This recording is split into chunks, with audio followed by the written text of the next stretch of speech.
Hi, good evening, everyone. Thank you very much for being here tonight. My name is Mike D'Souza. I'm the superintendent of schools here in Chatham, in case you're not from Chatham and you're from a neighboring community. We're really delighted that you're able to join us. I will share, well, first, before I say anything, please, if you can, turn your cell phones off on silent. And please try to minimize the disruption that there might be from going in and out. And the game plan for tonight, sorry about that. The game plan for tonight will be that you're going to hear from Maud, and she's going to tell her story for about 45 minutes or so. And then I'm going to come back on stage and display a number of photographs that Maud will speak to, and we'll kind of recapture what she shared with us and then take us to the present day. And then if we have time at the end, we will have a couple of microphones available and we'll take any questions, and Maud will take any questions. So that's the game plan. Let me share a little bit of what I told some of our students who were sitting here about a month ago. And that was, so I'm speaking really to the students here because you're the most important people in the world. There are probably two things that I can guarantee you, every student in this room, you will be telling people for the rest of your lives. The first is that when you were in middle school or maybe upper elementary school, a virus emerged on the other side of the world and it swept across the globe. And in the middle of March, you got a notice that schools were closing. You went home, you didn't go back to school for months, restaurants were closed, people were working from home, and you lived through a global pandemic. You'll probably be telling that to your children, your grandchildren, if you have them, and anyone else as long as you're alive. And the second thing that you're going to tell people, as long as you're alive, is that you got to hear and see a survivor from the Holocaust. When World War II began, there were about 1.6 million Jewish children living in Europe. And about 6 years later, there were roughly 100,000 still alive. To put that in context, since we're in a school, there are approximately 1.3 million children today in New Jersey public schools. About 100,000 kids per grade in New Jersey schools today. So I want you to imagine how it would be if 5 years from now, the only ones that were still alive were the ones in 7th grade. How many of you, talking to the students here, are in 7th grade? How many of you are not in 7th grade? It's virtually impossible to understand the level of murder and the scale of evil that the Nazis wreaked during World War II. They killed children at a higher rate than they killed adults because they didn't believe children were particularly useful for the labor that they were forcing Jews to do in the camps. Many of the Jewish children that managed to survive did so by going into hiding. Either physical hiding in attic spaces or hideaways, or kind of like overt hiding in that they took on an alias so that folks wouldn't know that they were Jewish. The most famous hidden child, of course, was Anne Frank, but she didn't make it to the end of the war because Nazis outed her, and she and her, pretty much her whole family, died before the war was over. We have someone who was also a Dutch girl when World War II began with us today, and she is a survivor and a hidden child. And I know this is hard for students to get their brains around, but World War II ended 79 years ago. So there's no one alive today below the age of 80 who even touched World War II. There is no one alive under the age of, let's say, 83 or 84 that can remember World War II. And there are only a handful, globally speaking, of human beings who were Jews in Europe who managed to survive World War II. We are all really, really lucky that we're in this room tonight. And students, thank you for being here.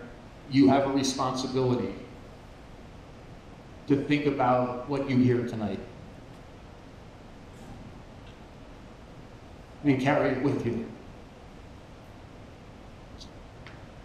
And with that, I'm going to turn it over to Maud. She's going to tell her story, and then I will come back on stage and we'll take it through the present day. There's Maud Dahme.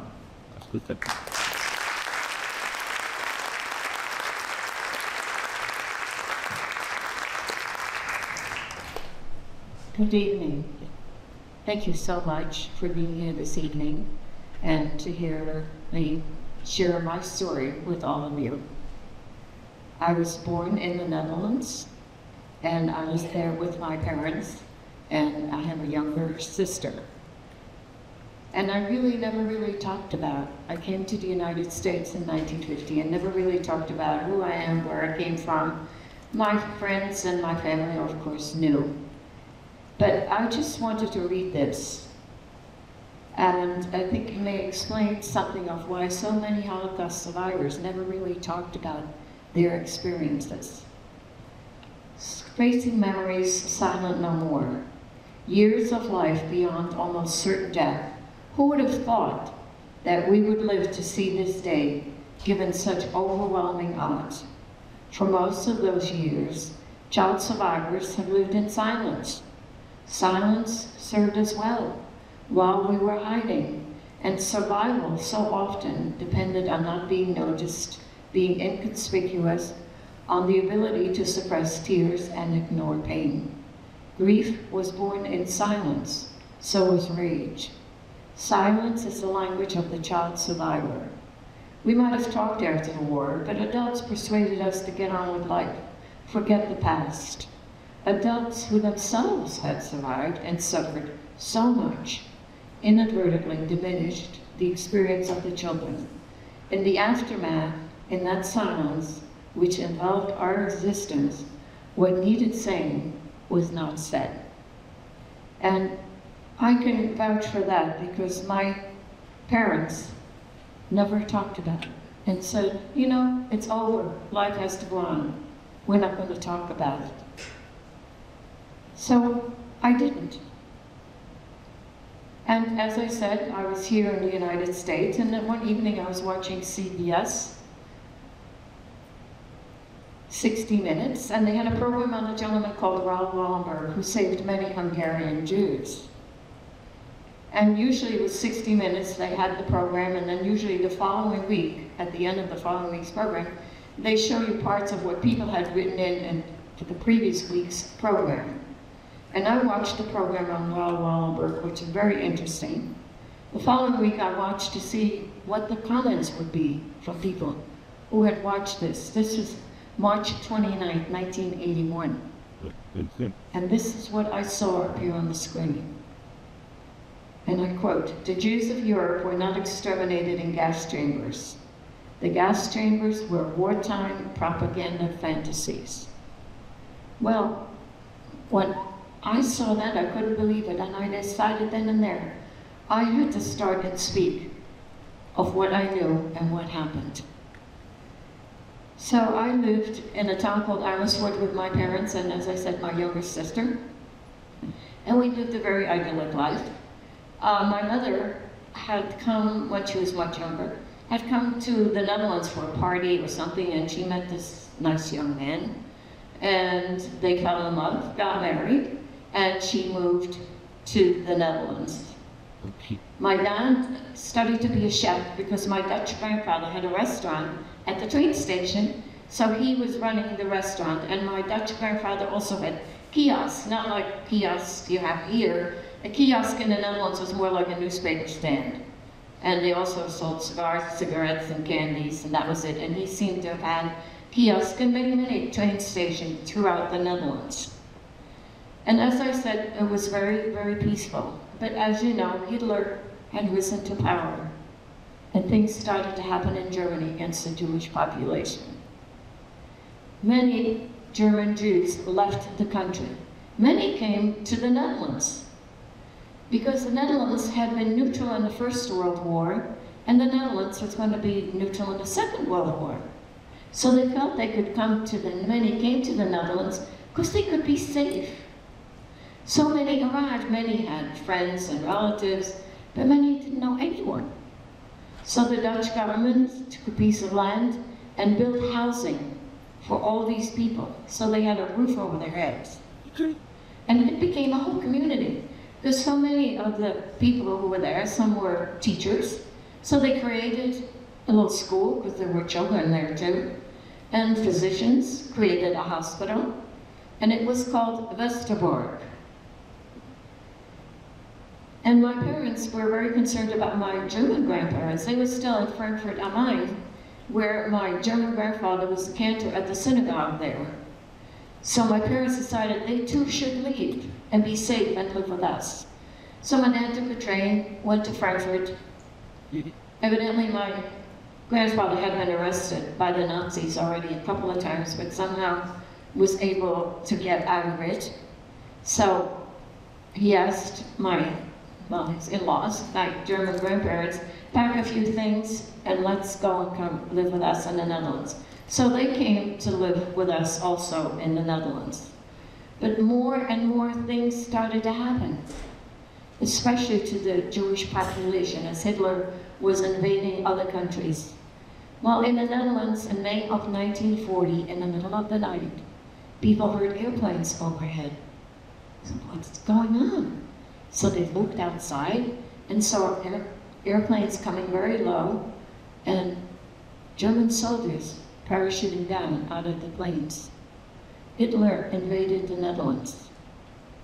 In the morning, there was mostly chaos, because what happened overnight?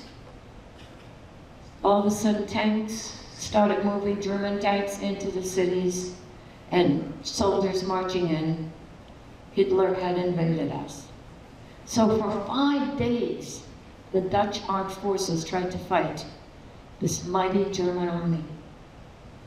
On the 5th day, Hitler came in and bombed our biggest port city of Rotterdam and said to the Dutch, if you do not surrender now, I'm going to bomb every city in the Netherlands. So the Dutch surrendered. The Netherlands was a monarchy. Queen Wilhelmina left the country and set up government in exile in England with her cabinet. And Hitler chose someone by the name of Dr. Arthur Seyss-Inquart, an Austrian Nazi who now became the commandant of the Netherlands. At first it was quiet, but very quickly things started to happen against the Jewish population of the Netherlands. The very first thing, they wanted everyone who was Jewish to register with all your information, where you lived, etc. Who would have ever thought what this would be used for? And everybody registered.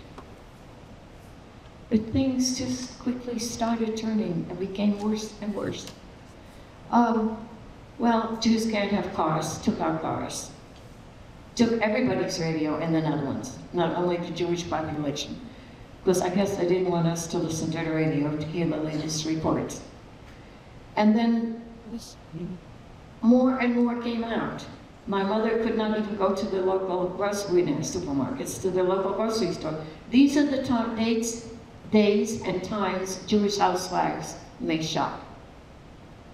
Signs started to appear in parks, forbidden for Jews, movie theaters, for Jews not wanted, restaurants, Jews not wanted. Everybody, it was so difficult to try and understand what was happening. Jews can't take public transportation, and more regulations came out just against the Jewish population. We're Dutch citizens too, we were born here. And I remember in the summer of 1941, I started school. I was so excited, because I was going to a public school, which was a couple of blocks away, and I was in kindergarten. And my teacher was Mrs. Ava Schnell, and she and her husband also had escaped from Germany. I loved going to school. But then another regulation came out. No Jewish child may attend public school. All Jewish children have to attend the school for only Jewish children. Well, of course, now I'm like almost 6 years old. I didn't understand that. So some of the mothers, and also some of the teachers, because also they now said anyone who was Jewish could not work in, people who work in government, any form of government. If you were Jewish, you were fired. If you worked in a public school, teachers, superintendents, principals, all were fired because they were Jewish. And of course they knew that because we had all registered. So it just became more and more difficult. And then I remember, it was in the spring of 1942, another regulation came out. And it said, anyone who is 6 years old and older has to wear the yellow star. I'm sure you all have seen that star. In the Netherlands, inside, it had the letters J-O-O-D, which is pronounced Jood, which means Jew. Well, I had just turned 6. I was so excited. I remember how happy I was. I could wear a star, just like all the big people. Because my sister was only 4, so my mother was so happy that she didn't have to wear the star. But of course she didn't understand, and she did the usual thing, temper tantrums, and I don't know what else she did. And my mother sewed one on her jacket too, so every time we went out, we were easily identified. So it became very, very difficult no matter where we went. Our Christian friends were not allowed to visit us, nor were we allowed to visit them. So it became very, very difficult. The restaurant that my grandfather and my father had was taken over. They put some Nazis in there just to watch over them. So life became very, very difficult. Well, on a Sunday afternoon, we had one synagogue in my town. On a Sunday afternoon, the rabbi called the whole congregation together. And he read a letter. And the letter was from the German command. And it said, we have wonderful news for you, the Jews of Amersfoort. We are going to take you away from the war scene. Because as you know, at that point, war had started. And my hometown was a military town. So there were Dutch military bases all the way around the town, who were now all occupied by German soldiers.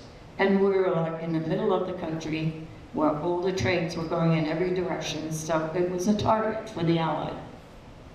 Yeah. And it said, oh, and here's the trains, we'll have trains at the train station to take you.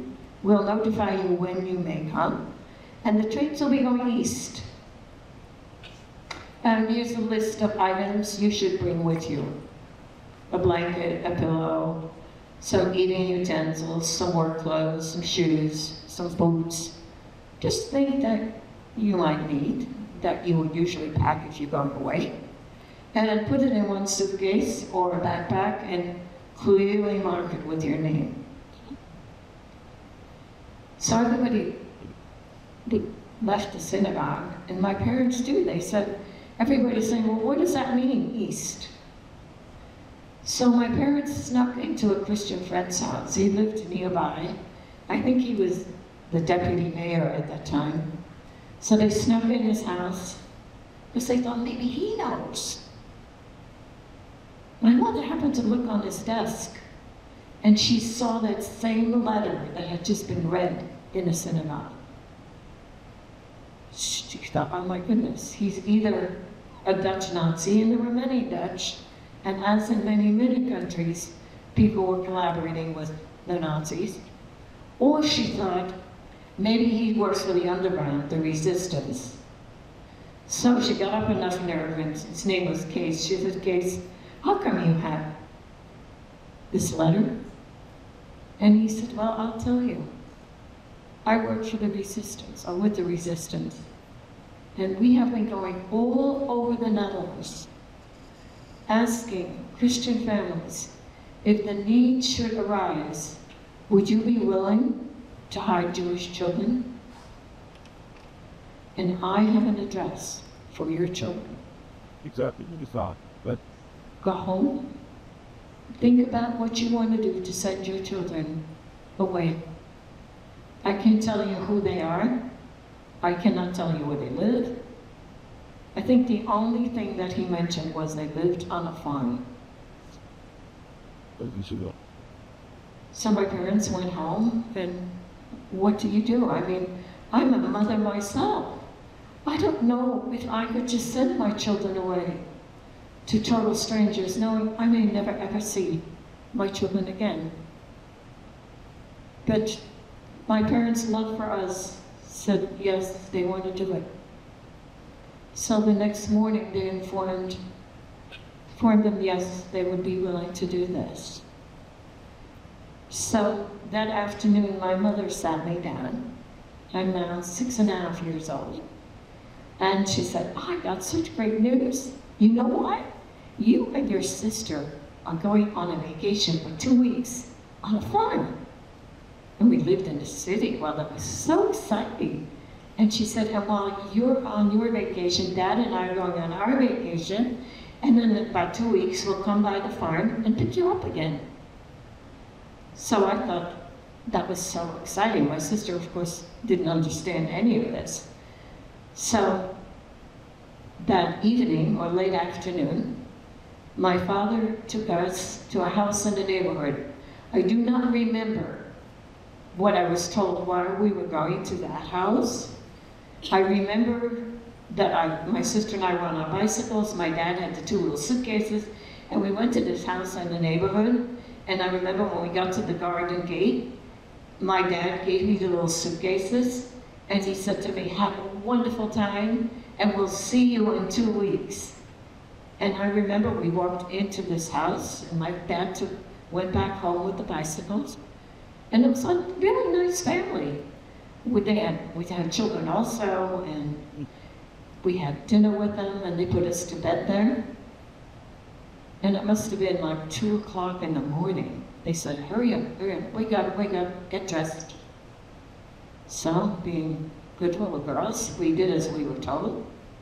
And this is what had to happen. This family, their last name was Canis, and Mr. Canis was going to bring us to the farm. But we had to take a train, but we couldn't leave from my hometown. Because everybody knew my sister and I, because of the businesses at the train station. These 2 little girls had been around all the time. And then with a strange man, so they decided that we would, in the middle of the night, walk through the woods to the next town, and there take a train. And I remember walking through the woods, because I thought, again, I'm a big girl because I had my own flashlight, and I'm just walking, and all of a sudden I noticed all these blueberries. I'm picking blueberries, and he's getting very upset with me, like, we gotta go. And by daylight, we arrived in the next town and took a train. I don't remember how we got from the train to the farmhouse, but I remember arriving on the farmhouse, and it was Bedlam. This was an area in the Netherlands, very religious, very poor farmers. And all the farmhouses were along the major highway. And a major highway in 1940 was 1 lane this way, 1 lane that way. And the only thing that was moving on this street, on this highway, of course, were military vehicles, German military vehicles. And German soldiers were walking all over the farms, and they had huge guns set up because they were shooting at the Allied planes on their bombing runs. Yep. So here are these 2 little girls, and they all wore the costumes, including the wooden shoes. They spoke a dialect. And here are these 2 little girls in shitty clothes. I guess they didn't know quite what to do with us. So I think they may have told us that we were going to play hide and seek. I don't remember. All I remember is that we walked to the back of the farm where all the fields were, and the wheat had not been cut. So they told me we had to go into the wheat field.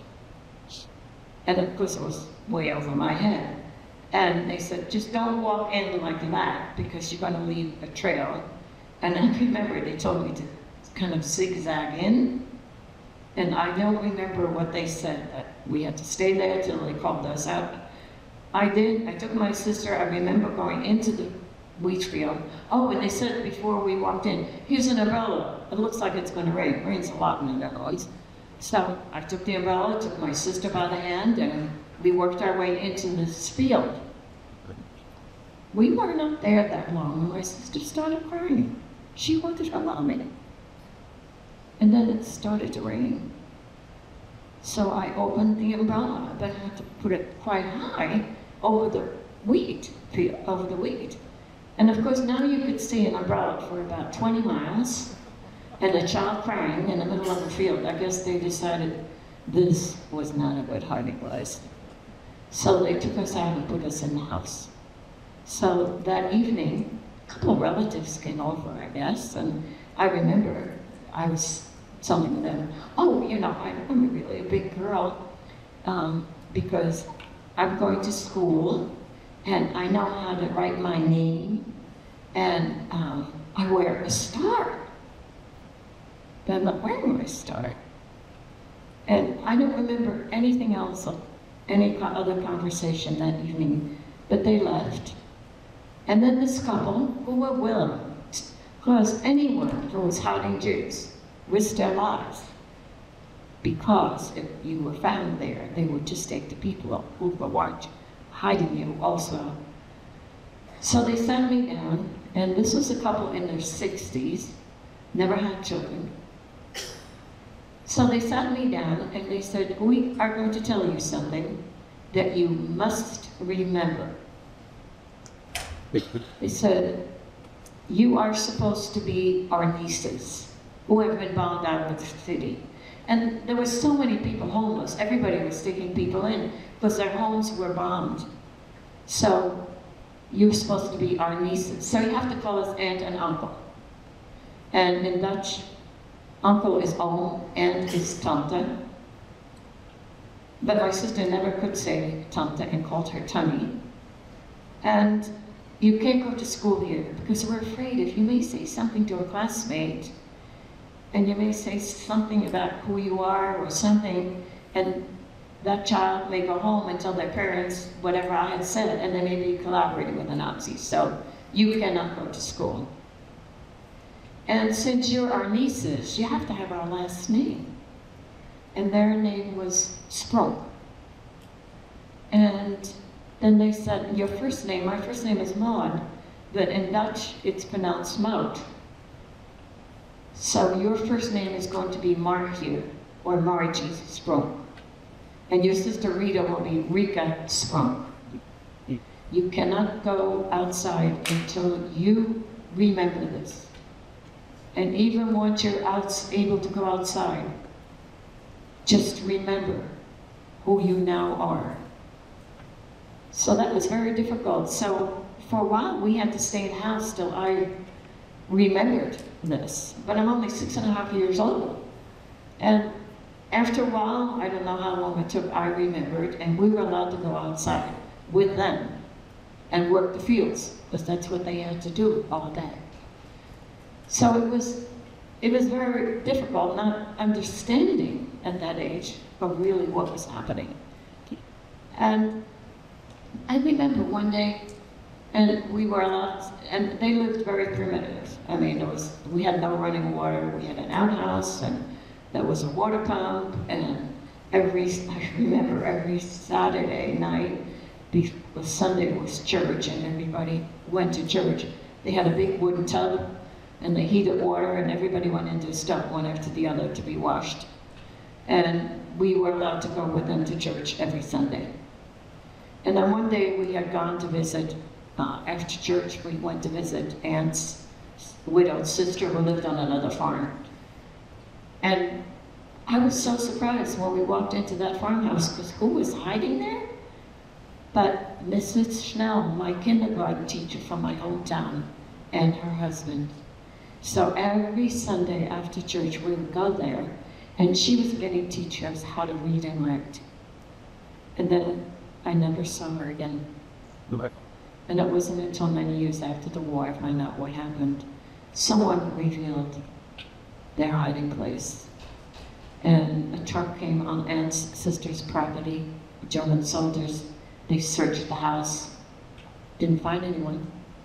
went outside and went exactly to that haystack where they had dug a hole. They were living underneath this haystack. So they knew all along, because there were many people who were collaborating with the Nazis. They would get paid if they would say, oh, I know where there's some Jews hiding here and there. And they would get paid. And that was one, but also they had the other people like Aunt and Uncle who risked their lives. I just did the opposite. Well, my teacher and her husband were taken, and they took her son. And she said, no, you have to take me, it's my farm. No, I'm taking your son. Took her son, and they went to a facility not too far away where they were processing Jews they had found. And they were there for a couple of days. And the young man was able to talk his way out of it and was able to go home again. The teacher and her husband had to stay. And then in the middle of the night, not too long after they were there, in the middle of the night, Dutch Nazis got into that facility. Took my teacher, her husband, and 4 other men, and quietly walked them out of there and took them to a park nearby. Gave them all shovels to dig their own graves. And they were all shot. They covered it up. And, you know, the Nazis kept very accurate records. So the next morning, they were missing 6 people. Where are they? Eventually, they found out what had happened. And long after the war, they were able to be reburied in a cemetery in that community. But these were the things that were happening. And, you know, I was little and not fully understanding, but having the fear and to protect my sister was very, very difficult. I remember another day we had gone away for the day and came back, and I guess I was a rather inquisitive child. I think it's something that's different. So at dusk, Uncle decided to take me outside, and he looked around. There were no German soldiers walking around anywhere. So he took me to one of the barns. And that barn had an extended roof, and it was all open because we had all our firewood there because there was no gas, no electric. And also living with us was Aunt's brother, who was a shoemaker. So he had a lot of wood too. So if we walked in there, and I could look right into the next farm. And he looked around on German soldiers. So he started cleaning off some of the wood. And then I noticed there was like a trap door. And he opened the trap door, and there was a young Jewish boy hiding there.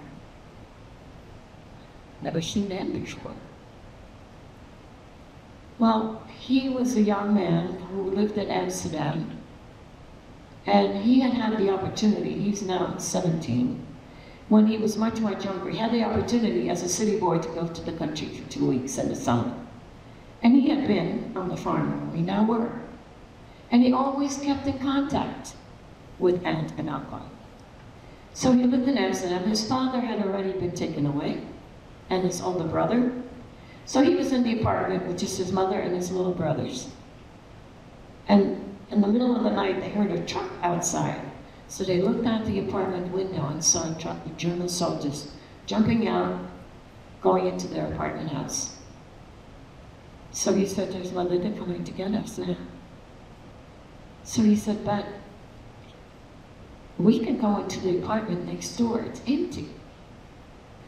And I think even in this country too, you have some apartment houses where the top floor apartments have access to the attic. And evidently, in his apartment, there was access to the attic, and evidently in the same in the apartment next door that was empty. He said, well, we can go up and over and down into that apartment. They'll come, knock on the door, break down the door, find nobody, and go home. They call me. She said, I don't want to do that. You want to do that, you go ahead. So he did. The next morning, he went back into his own apartment, and his mother and little brothers were gone. So he knew where he wanted to go. He packed a little bag with some things he needed, and he started out to go to the farm where he had been there years ago as a young boy, because he figured they would hide him did get to the farm. And I never saw him. And he was like hiding in haystacks and sleeping in meadows at night. And one day he found out one of his friends from Amsterdam was being hidden in the neighborhood at another farm. So he wanted so much to go see his friend.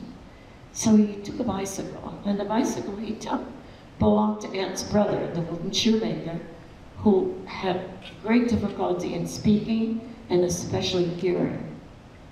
And he had a little sign on the back of the bike, like you do here if you're disabled, and have the sign from the rear view mirror. He had this on the back of his bike. So his name was Mope. So Mope took that bicycle, and he's riding down the street, and German soldiers stopped him. He has no ID. You know what to do. So he pretended that he couldn't speak and hear, and kept pointing to the little sign. So somehow he got away with it. Came back and told Aunt and Uncle what happened. And that's when they decided to go and hide him underground.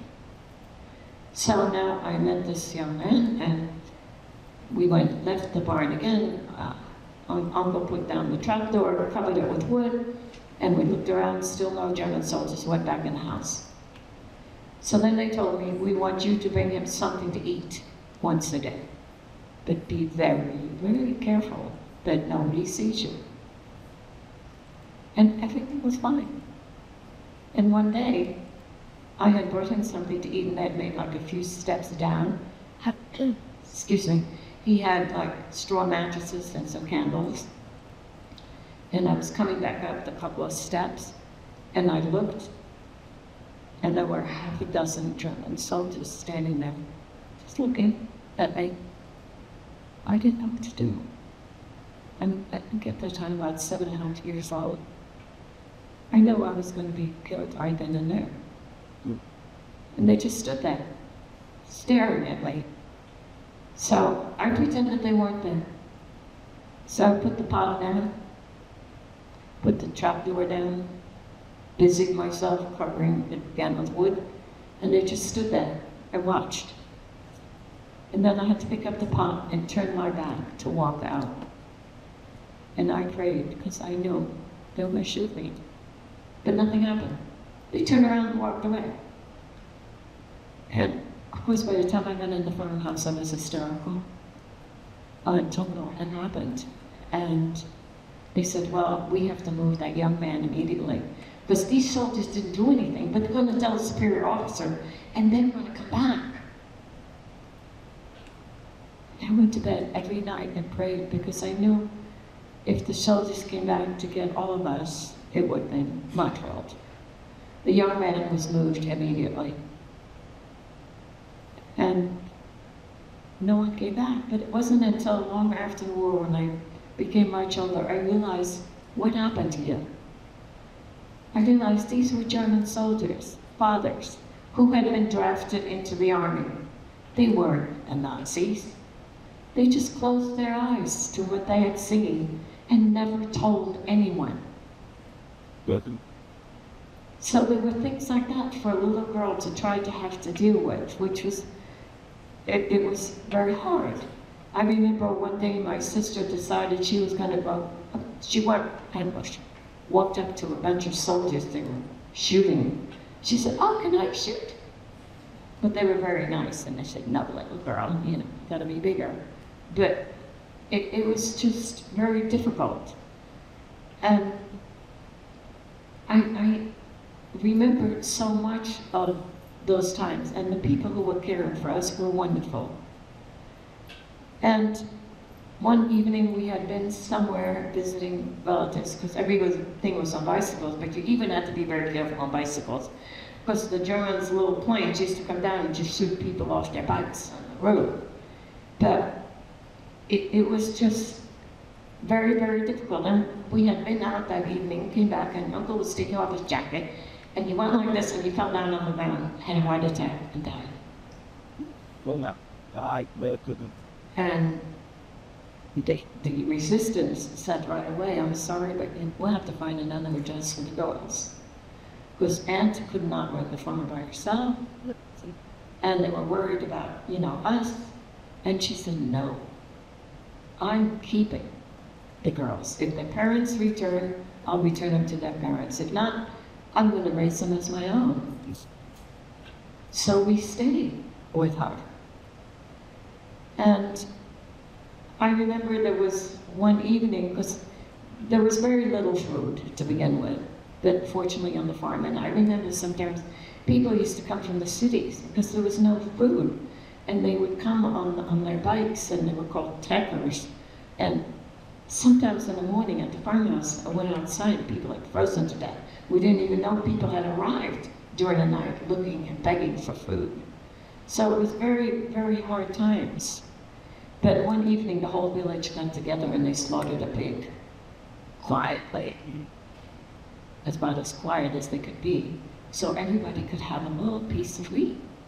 My sister and I were so excited because there was one part of that pig that we wanted. It's going to be a toy. We had no toys. There were no birthdays, no toys, nothing. I did it. And usually I ask kids, and they come up, especially 5th and 6th graders, come up with everything imaginable of a pig. But it was the bladder. And the bladder we could dry out and blow up, and we had a ball. And the same all through the meadows. The Allied planes threw out, it was like tinsel that you put on a Christmas tree. They threw that out of their planes because it messed up the German radar. But the animals were out there too, so we had to go in, and that again could make a big ball. I also, my toys consisted of spent ammunition. That was all over. I had a secret shelf in the barn where I kept all that, and nobody knew about it. Right. And I'll go back later what that was, but it was very difficult. And it was suddenly, after Christmas in 1944, then 2 strangers came. We were allowed to stay in the one room. 2 strangers came in, and they said, you have to leave right now. So they took my sister and I on the back of their bicycles, and we went off and spent the night in another house. And from there, the next morning, they took us to another family who were willing to hide us. And this is the family who lived in a little fishing village. Very medieval little village. And it was a horrible winter. The winter of 1940-45 in the Netherlands was a hunger winter.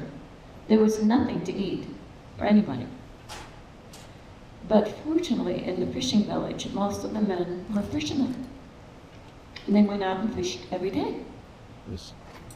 When you look at an old map of the Netherlands, it had a huge inlet of the North Sea. But many, many years before the war, the Dutch built a dike from one province to the other and closed it off because they wanted to reclaim the land. The Dutch reclaimed a lot of land. They wanted to reclaim all that land, so they closed it off. But the water started changing because it used to be just mostly salt water, and all the rivers emptying in starts to mix with fresh water. Many of the fish died, except one fish just continued to multiply.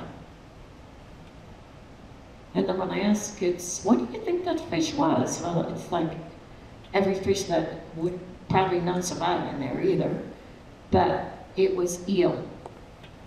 So they cooked eel for breakfast, lunch, and dinner. There was very little food. Now, my sister and I by then were dressed like everybody else, and we also spoke the dialect. So, you know, we mixed in very well. And since no one was going to school anymore because there was no wood to heat the classrooms, there were no teachers, because the Germans were grabbing people right off the streets, young men, and taking them to work in their factories in Germany.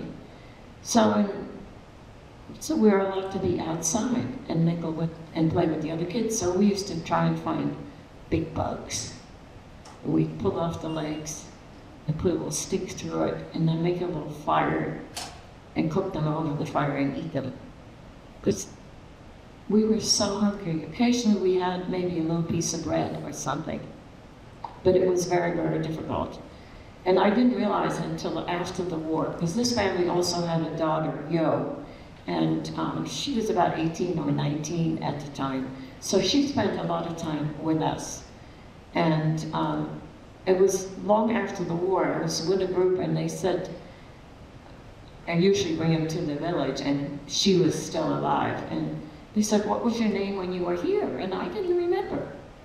She said, my name was Marie Hogendorn, because that was a family name they could associate with and pass us off as family. But it was very, very difficult. I found out long after the war that young boy who was hiding in the shed on the farm also ended up in this fishing village, but he was never outside. I never ever saw him there, though my sister and I were allowed to be out. And of course, it was so hard there.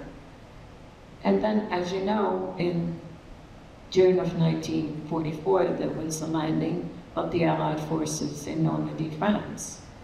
And soldiers had started to go up north and also into Germany. And they had gone through France, Belgium, Luxembourg, and they had freed the lower part of the Netherlands. We were north of that. And right in the middle, where all the rivers run across from Switzerland and Germany to the North Sea, the Germans put up a great deal of resistance. And people were listening secretly to radios at night. And even in the village at night, there were, we didn't have electric.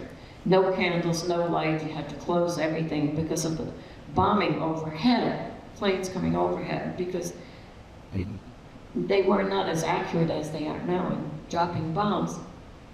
So they wanted no lights down below. So it was a very difficult time there. But all of a sudden, it's now April of 1945, and they said they had broken through, and they've already freed the village just before we were. So everybody got so excited. The German soldiers left the village. Everybody took out their flags, and anything orange, because the royal family is the House of Orange, and we're all celebrating in the street, anticipating their arrival. But instead, the German soldiers came back.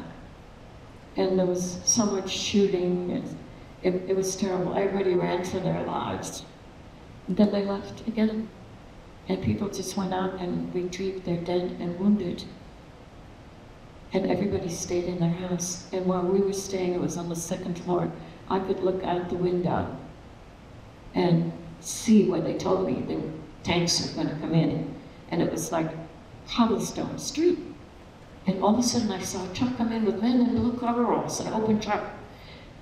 I didn't know who they were. I found out years later they were Dutch resistance fighters. They knew the village was safe, so they gave them the honor of coming in first. Right behind that came these huge tanks, Canadian soldiers. And then everybody came out on the street and climbed all over the tanks and everything. And the soldiers were throwing out their rations because they knew we were starving. And they were throwing out other things. And one thing was, I was standing there, I remember with Yo, the daughter, and she had something in her hand. She wanted to give it to me. And I thought, I don't know. So she unwrapped it. And there was this brown thing in her hand. Didn't know what it was. She broke off a piece, shoved it in my mouth. I love chocolate. And the name of my book that I wrote is called Chocolate, the Taste of Freedom. And it was such festivities and everything. It was unbelievable. To me, I think that was the happiest day of my life. To just like that, be free. It was over. I remember a little boy was running around and goes, I'm a Jew. Because he didn't have to be afraid anymore. So they decided we should go back on the farm and wait to see if my parents survived. And not heard or seen my parents in 3 years. And so we went back to the farm with Aunt. And I remember the day that my parents arrived on the farm. Now, it was very difficult after the war.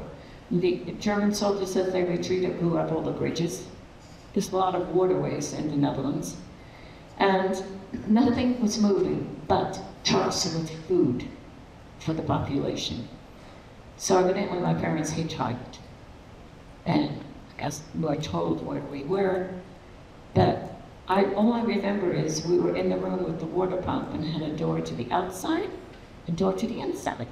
And I was standing with Aunt, hiding behind her skirts, because there's this man and a woman standing in the doorway. I didn't know what. So she reached over, I remember, she gave me a little shove and she said, Margie, this is your mommy and your daddy, shake their hand. So I went up and shook their hand and went back. I didn't know that. So I guess they didn't expect that, but we did not, nothing. So they decided to stay on the farm for a little bit so we could get used to them. So I took my father to the barn where I had these toys I had been playing with. Because when they came back, we were gone 4 months. First thing, of course, I checked the barn. It was still there. So I took my father to show him what I'd been playing with. And I think the poor man almost had a heart attack, because it was all live ammunition. I had a couple of hand grenades. And I mean, I was lucky because so many children were hurt finding this stuff and it exploding. I have no idea whatever happened to it, never saw it again. But after they stayed on the farm for a little bit, finally I said, now I'm 9.5 years old. Okay, we'll go home with you. But if we don't like you, we're coming back to live with Aunt. My mother said she was so shocked by this. But so we went back with my parents. My parents survived because the day my sister and I had gone into hiding that evening, Christian friends in there snuck in the house to see my parents. And they're looking around. They said, well, where are the girls? And my parents said, well, they went into hiding. And they explained. And they said, well, where are you going to go? Because it was just a matter of time and days that they were going to come and get my parents too, because they had all the information. So they said, well, why don't you come and stay with us? It was a self-standing building at the edge of town, and they had a car dealership with a showroom in the front, a service area in the back, and they lived in the apartment above it.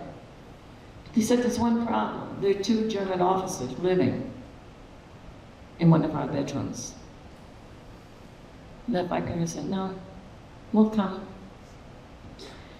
And my parents just packed a few things, a little suitcase or whatever they used, and walked over there, locked the door of the house, put everything in it, and went over there.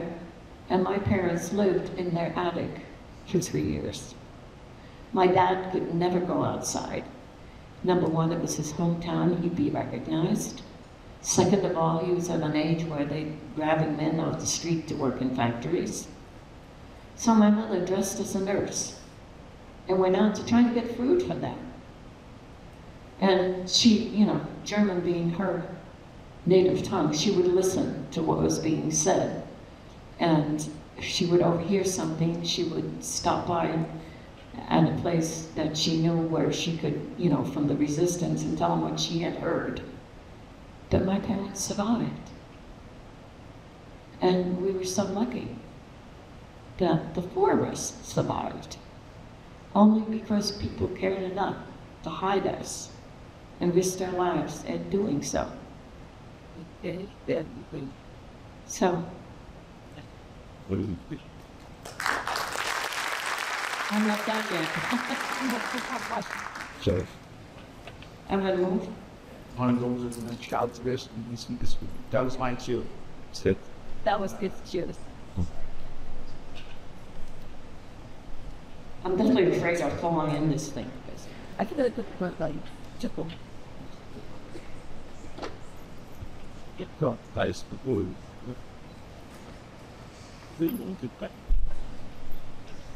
I'm going to show you some. Oh, I left. Who stopped the clicker? You got the clicker? So I'm gonna. Okay. So yeah, I'm going to just display some photos. We'll speak to that as we walk. Well, you want to start from the beginning? Yeah, we're going to start. That's not the beginning. No, I changed up the order to try to be. Oh, that's right. You fixed it. Oh, sorry. I mean, I was used to my. Okay, this is a piece of material that my mother had to buy. She had to pay a guilder for each star, cut it out, and sew it on our clothing. Every time we went outside, we had to have a star.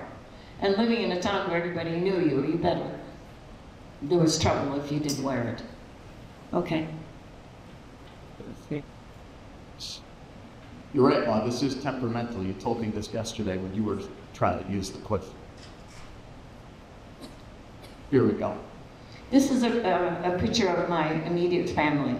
On the top left are my Dutch grandparents. To the right are my German grandparents. My mother was an only child. Below that is my father's sister, her husband, and my 3 little cousins. All of them, with the exception on the top left, my Dutch grandmother, all of them were taken to Amsterdam first. From Amsterdam, they were taken to a transit camp. Remember the place I talked about in the beginning that the Dutch had made housing for all the Jews who had come to the Netherlands? Well, when the Germans invaded the Netherlands, they put a big fence around it and said, great. And it became a transit camp where people were transited through there to the concentration camps. All of them, except my Dutch grandmother, died in a death camp called Sobibor in Poland. This is a picture that was taken a couple of years before. Well, this is my father. That's me. This is a picture that was taken a year or so before the war of my father, me, my sister, and my mother. This was the train station in the 1940s in my hometown. The building on the right was where my grandfather had a kiosk. This is a picture that was taken when we couldn't go to school anymore. Being Jewish, you couldn't go. The mothers and the Jewish teachers got together and rented some rooms to try and continue our education. You see, my sister and I are there, and if you see that teacher all the way on the top right, she's got her arm in front of a little boy. I've reconnected with him. I mean, he doesn't look like that anymore either, but I've reconnected with him. But all the other children, my sister and I are the only ones who survived. All the others were murdered during the war. This is in Amsterdam, and on top in German it says Jewish Quarter, and in Dutch below that, Jewish Quarter. Because many of the Jews, like from my hometown especially, were all taken to Amsterdam first. During the war, Aunt was very brave. She actually went to a photographer and had our picture taken with her. And the clothes we're wearing are clothes that we arrived in. And we can barely move because they didn't fit us anymore. And even shoes. But she insisted she wanted to have this done. And I didn't remember that much about it until I saw it again. But people had a copy of this photo, and that's how I got it. This must have been, I found this in a book about the area, and this must have been taken on a Sunday because everybody's dressed very nice. And that's my sister and I, and you can see our clothes are different, and we're wearing wood shoes. This my mother gave to me long after I was in the United States. And then I read it, and then I kind of remembered that during the war, someone had given me a piece of paper, and there were letters in pencil. So they gave me a pot of ink and a pen, and had me trace all the letters. And then when the ink was dry, they erased the pencil. Good. And then I looked at it, and it said, "Dear Mommy and Daddy, we like it here very much, but we'd like to be free. And we also would like very much to see you again when we come back. I'm helping Aunt milk the cows. I want to become a farmer's girl. The teacher is giving us lessons, and then I say, Uncle has died. I will write more later. Goodbye, so long. Marcia and we got sprung. And so then I realized that must have been written, somebody wrote this, around the time Uncle died, which was in January of 1944. So my parents probably got this letter maybe in February or March through the resistance. So that was, then my parents knew at that day we were still alive. Other than that, they didn't know if we were alive until they were told after the war. This is the farmhouse was to the right. On the left, the green building is where Aunt's brother made his wooden shoes.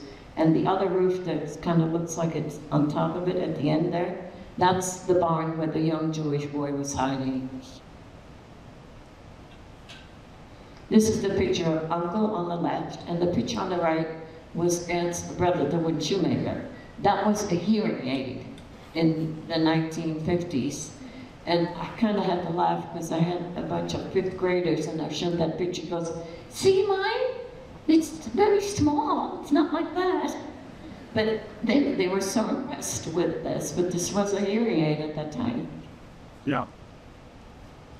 This was the attic up there on the right. It didn't have the glass windows, but that was the attic where my parents hid for 3 years. Mm.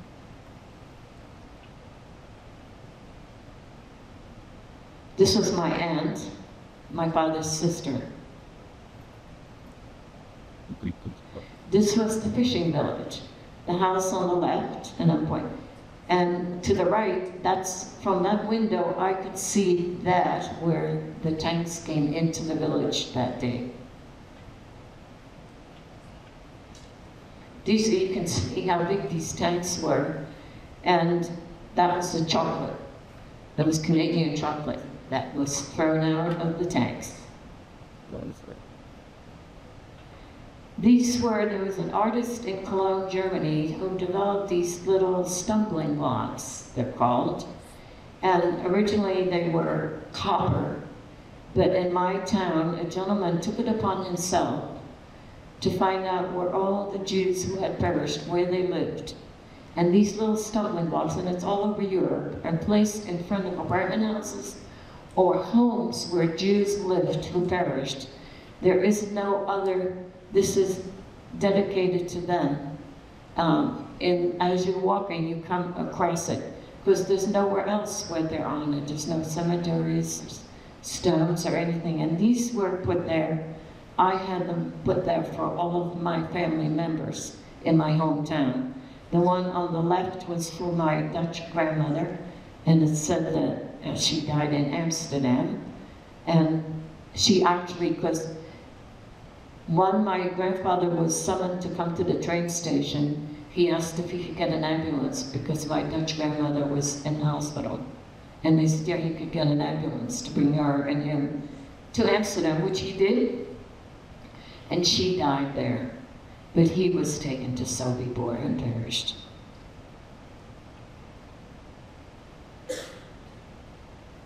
Oh, this is all very different. That's fine. This is the Holland America line, and that's Hoboken, New Jersey. I don't think that's in Hoboken, I'm not sure. But this is the boat we came on the Westerdam, on the Holland America line, and my first foot on American soil on April 24th, 1950, was Hoboken, New Jersey. Then we went to New York, but this is where I graduated from Forest Hills High School. It was very difficult coming to this country and not speaking a word of English. I'm 14 and a half years old. They couldn't test me, they put me in the 4th grade. And then in June, and then summer vacation, you all have the whole summer off practically. So my sister and I went to the movies every day. You could go for 25 cents, it's all relative, and you could sit all day. There was a cartoon, newsreel, and then the feature film. And it would start all over again. And you could just sit there and it was cool because it's very humid here. So when I came back to school, now in the 5th grade, they were able to test me, and they said, she should be in high school. We do not have a 7th and 8th grade in the Netherlands. After 6th grade, you go to an academic high school or vocational school. So I ended up in high school and ended up graduating with students my own age. This was a picture of my husband and I, where we met. We both worked for Pan American World Airways. See the on nice. This is, I have run for public office, and being a little Dutch girl, my husband made that sign. So in Lebanon, New Jersey, they have a 4th of July parade. So I was my own advertisement in the parade, and I lost. We said This is, there is a PBS documentary. They came to the Netherlands and filmed. I was there every year. I take a group of teachers to the Holocaust sites in Europe, Germany, Czech Republic, Poland, and the Netherlands. And PBS met us in the Netherlands and filmed. They filmed it in 2004. It was shown in 2006 officially. And it's actually online, because Rutgers put it in their library, and it's called The Hidden Child. And you can find it under my name, or just maybe even The Hidden Child, but it's available. It's about an hour, but it tells you all about where I was hidden and my rescue. This is Yo, the daughter of the 2nd family, who was the only one who was still alive. And someone asked her on one of the trips, said, well, why did you do this? Why did you hide people? And she said, that was our duty. That's what we want to do. We're all human beings, and we wanted to save them. Cool. Oh, I have a doctorate. I never had the opportunity to go to college, but St. Elizabeth wanted to honor me and gave me an honorary doctorate. So it's interesting because some of my children, all my children have gone to college and some have masters, but I have a doctorate, so I love that too. But I was also inducted into the New Jersey Hall of Fame. And it was very interesting because there was, one of the teachers had given her son, or had him watch my documentary.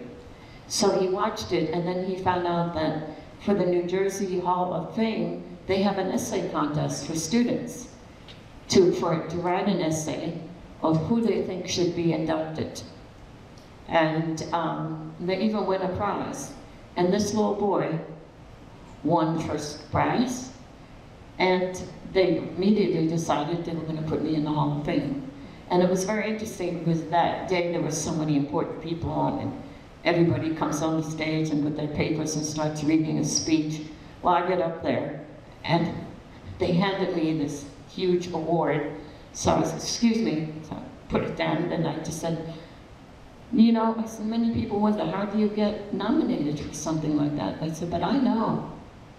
I said, it was a 7th grader who wrote an essay to nominate me for this, and he's here tonight.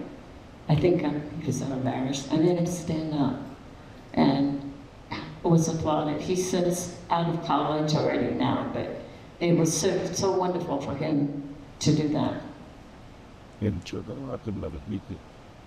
These are it's a medal and a certificate. I had all my rescuers honored at the Holocaust Museum, Yad Vashem, in Jerusalem. And, you know, it took many years, and the only one who was still alive was the daughter of the 2nd family, and I was able to give her that. The others all assembled with other people who got the award in The Hague, but I was able to give it to her personally. And even in this little village where we were hidden, there was a synagogue. And during the war, it was used by the German soldiers, and after the war, many years after the war, they decided they wanted to make it a museum. And this little village has the museum. And the daughter who accepted this award has passed away, but her children donated it to the little museum. Just thought it was so wonderful for people to see. In this whole village, so many Jews were hidden there. And they did a lot. Yes. This is my book. I can take this one. Yes. So this is Maud's 5th time now in Chatham since the beginning of the school year. She was here the first day of school with all of our staff, and after our teachers reached out to her, brought her in, after she inspired so many people here on our staff and in our community, I turned to our best partners in the district, the Chatham Education Foundation, and we have established a library in her name at both our middle school and our high school. We dedicated the library at the high school earlier this evening, and these collections are going to be dedicated to trying to shine a spotlight on untold or unknown stories of the Holocaust and of survivors specifically. And thanks to the Chatham Education Foundation, some of our teachers and other staff in the district, we believe this is going to be a legacy that lives longer than any of us will be here, and is something that will be here in perpetuity in the district. And Maud has been the inspiration for that.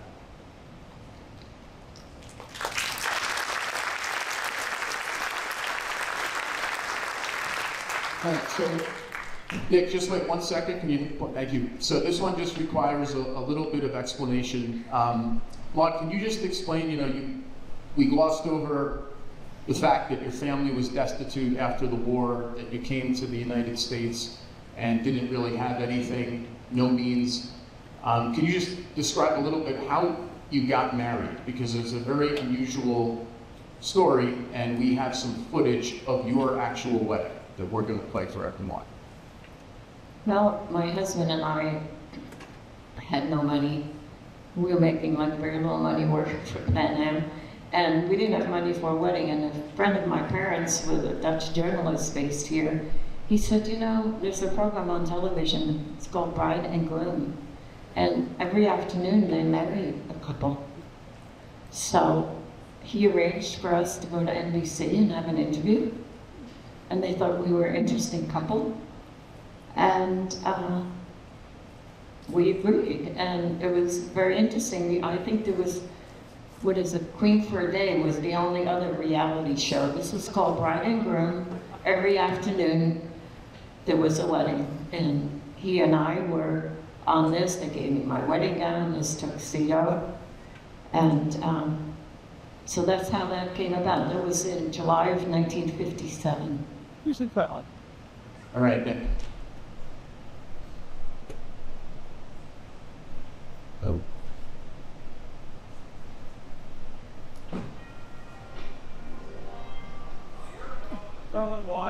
Without say, hey. Can you put it louder, Nick? One work to a spot, without spot to do it. Then that. The TV guy. Presence is requested at the wedding. Miss Maud Weber, Mr. Hans Joachim Dahme.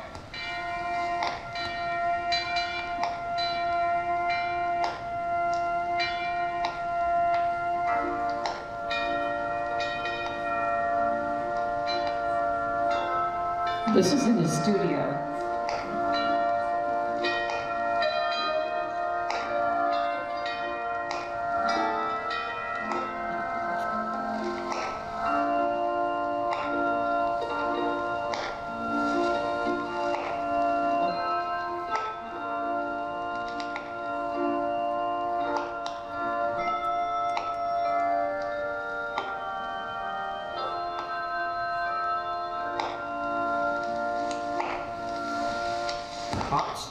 Will the Alice woman when wife live together under God's ordinance in the whole state of matrimony, will the comforter, honor in sickness and in health, and forsaking all others, keep the only on the earth so long as he calls shall live. To be honest, wilt thou have this man with thy wed husband, together after God's ordinance of holy estate and matrimony, wilt thou love him, comfort him, honor and keep him in sickness and health, and forsaking all others, keep the only to him so long as he calls shall live. Receive this ring as a token of wedded love and joy. Join to your right hands. For the witches Hans, Dahme, and Montgomery have consented together in holy wedlock, and declare to see before God in the presence of his company. I pronounce them man and wife, in the name of the Father, and of the Son, and of the Holy Ghost. Amen.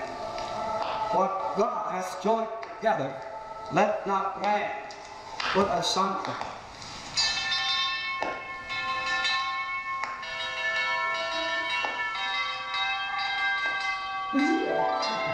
So,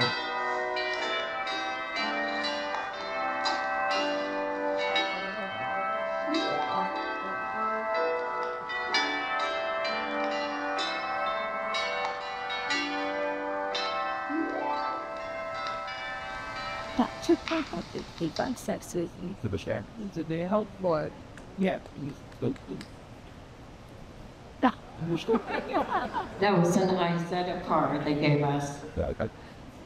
But look how you have to get in. I hate this. We've done this. I'm full of That was the language that was sister. I'm going to sit down. in the space of town. That's Lord, do you see that fair? It's Yes, I didn't stand. with Hey, yeah, that's what I was saying. Let's do it. Idle down by a merry member. Idle by D&M Rose Ball Company. Well, That was, my father hired someone to take a film off the TV screen. And the studio, they didn't tape things, gave me the record. And someone put parts of it together for me with the sound and the views. And this is my family. My husband and I had 4 children. We have 9 grandchildren, 6 boys to the left, 3 girls. And I also have 2 great-grandchildren. So Hitler did not succeed with my family. Our family tree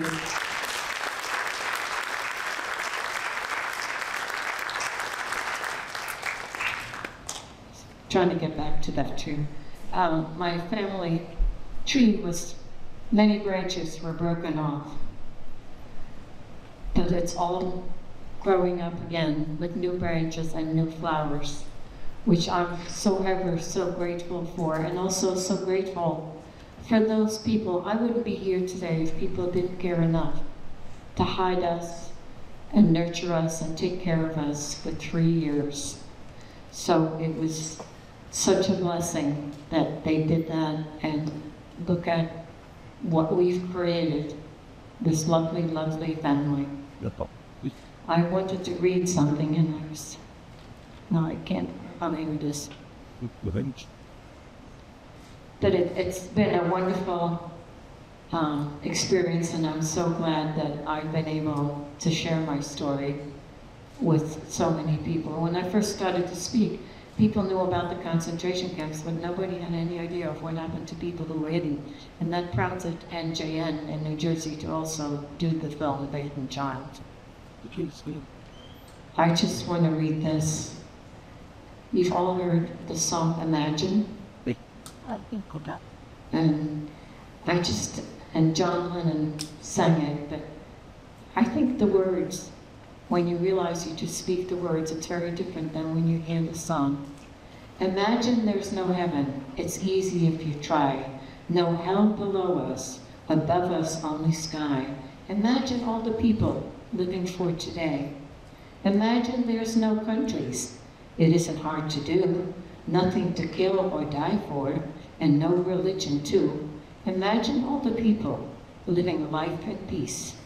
You may say I'm a dreamer, but I'm not the only one.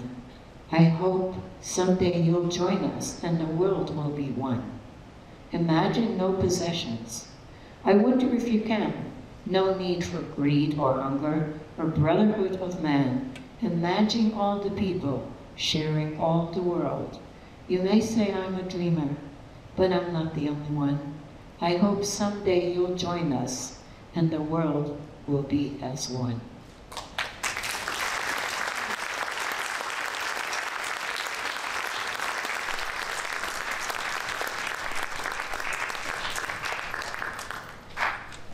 All right, we have a couple of tokens of appreciation from Chatham.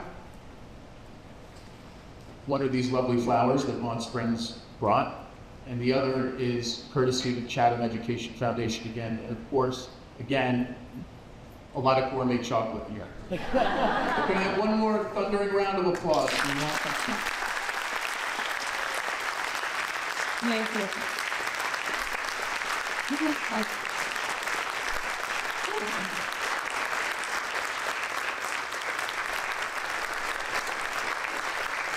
Thank you, Kathy.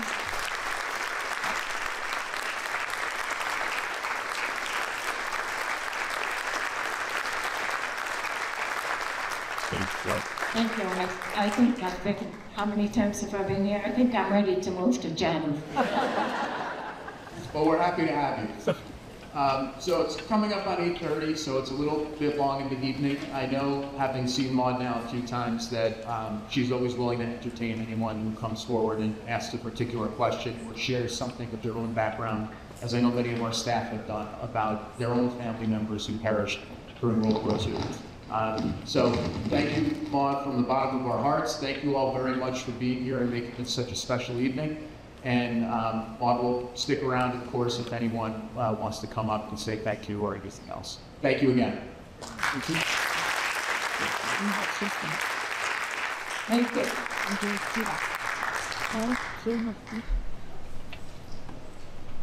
Okay. Love you. She's ready. Bye.